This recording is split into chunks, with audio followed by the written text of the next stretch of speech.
حالیہ گولہ باری میں زخمی ہونے والے ہجیرہ کے علاقے سحر ککوٹا کے رہائشی مقصود علی ملک کا کہنا ہے کہ جب گولہ باری شروع ہوئی تو وہ اپنے گھر کے صحن میں موجود تھے۔ ان کے مطابق ہیوی مشین گنوں کے 2 گولے یکے بعد دیگرے ان کے سامنے لگے لیکن وہ معجزانہ طور پر بچ گئے۔ انہوں نے مزید کیا کہا اور ارباب اختیار سے کیا اپیل کی، آئیے اور سنتے ہیں۔ حکومت آزاد کشمیر اپیل کرتا ہوں کہ وہ علاقے کا سروے کرے، اور ایک یہ نہیں کہ میرا گاؤں یا میرا علاقہ، بلکہ وہ تمام جو بارڈر کے اوپر رہنے والے تمام لوگ ہیں ان کے کنبہ وائز ان کے لیے مورچہ بنایا جائے۔ بسم اللہ الرحمن الرحیم۔ ذوالفقار صاحب، میں اللہ تعالیٰ کا لاکھ لاکھ شکر ادا کرتا ہوں، اس رب ذوالجلال نے میری جان بھی بچائی اور میرے بال بچوں کو بھی محفوظ رکھا۔ صبح 8 ساڑھے 8 بجے کا وقت تھا تو گولہ باری جب شروع ہوئی تو میں اپنے گھر کے اندر موجود تھا۔ اس وقت میں نے چھوٹے بچوں کو ایک محفوظ جگہ پر رکھنے کے بعد اپنے مکان کے برآمدے میں آیا تو گولہ میرے منہ کے سامنے آ کر گرا۔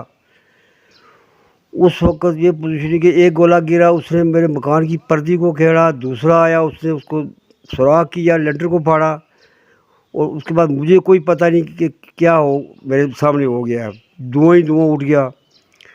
پھر جب میں اندر گیا ہوں تو مجھے پتہ لگا کہ مجھے ران میں شل لگا ہے اور میری ٹانگ زخمی ہو گئی ہے۔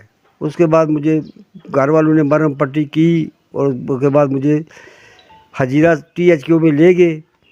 ہجیرہ والے اسپتال والوں کا، 112 ریسکو والوں کا، SDM ہجیرہ کا اور اسپتال عاملے کا میں بہت انتہائی مشکور ہوں کہ انہوں نے بر وقت کارروائی کی اور پھر مجھے ایویکویٹ بھی کیا اور وہاں پر میں نے فرسٹ ایڈ بھی کیا۔ اس کے بعد میں فرسٹ ایڈ کے بعد واپس گھر چلا آیا۔ گھر آنے کے بعد میں پھر دوبارہ CMH میں چلا گیا۔ CMH والوں نے مجھے 2-3 دن رکھا، انہوں نے میرے وہ شل نکالے اور آج میں تھوڑا بہتر ہوں بنسبت پہلے کی۔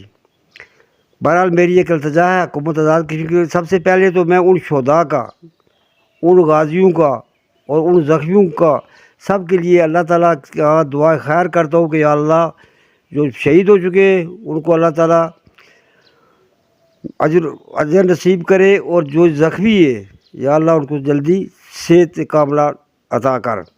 اور میں حکومت Pakistan, chief of army staff, مقامی بریگیڈ کمانڈر، مقامی یونٹ کمانڈر، مقامی سول انتظامیہ اور حکومت آزاد کشمیر سب کا شکریہ ادا کرتا ہوں کہ انہوں نے بر وقت کارروائی کی اور کسی بڑی جانی نقصان سے لوگ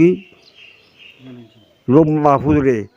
بہرحال میری ایک ریکویسٹ ہے حکومت پاکستان سے، چیف آف آرمی اسٹاف سے، حکومت آزاد کشمیر کے وزیر اعظم آزاد کشمیر سے، کہ اگر ہم لوگ چونکہ بالکل بارڈر کے اوپر رہ رہے، لوگوں کے پاس اتنے ذرائع نہیں ہے کہ وہ پیچھے جا کر دوسری جگہوں پر رہیں، تو اگر ہر کنبے کے لیے ایک مورچہ، کنکریٹڈ مورچہ ہو اور اس قابل ہو جس میں وہ پورا کنبہ رہ سکے، حکومت سروے کرے کنبہ وائز اور وہ ایک مورچہ ہر گھر کے پاس ہو۔